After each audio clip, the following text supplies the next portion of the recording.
njeriu i cili jeton larg udhëzimeve hyjnore, ai padyshim se do të bie në ndikimin e epshit të tij dhe do të bie në ndikimin e egos së tij.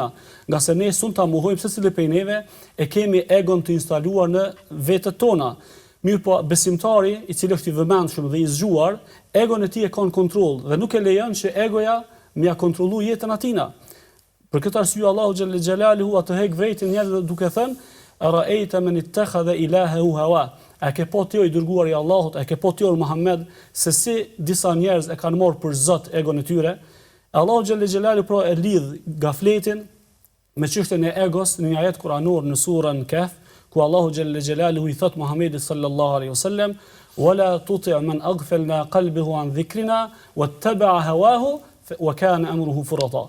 Dhe mos i ndjek ti, mos i shkopas o Muhammed atyre që i ndjekun wala tuti' man aghfalna qalbahu an dhikrina, dhe mos i paso ti o Muhammed ata që zemrat e tyre janë gaflet. Fatattabi al-hawa, edhe më një herë e pason epshin. Domethënë ka lidh Allahu xhalla xhelaluhu çështën e gafletit me epshin. Çdo njeri detyrimisht, çdo njeri i cili është në gaflet, patjetër se do të jetë i nënshtruar ndaj egos ndaj epsheve të tina.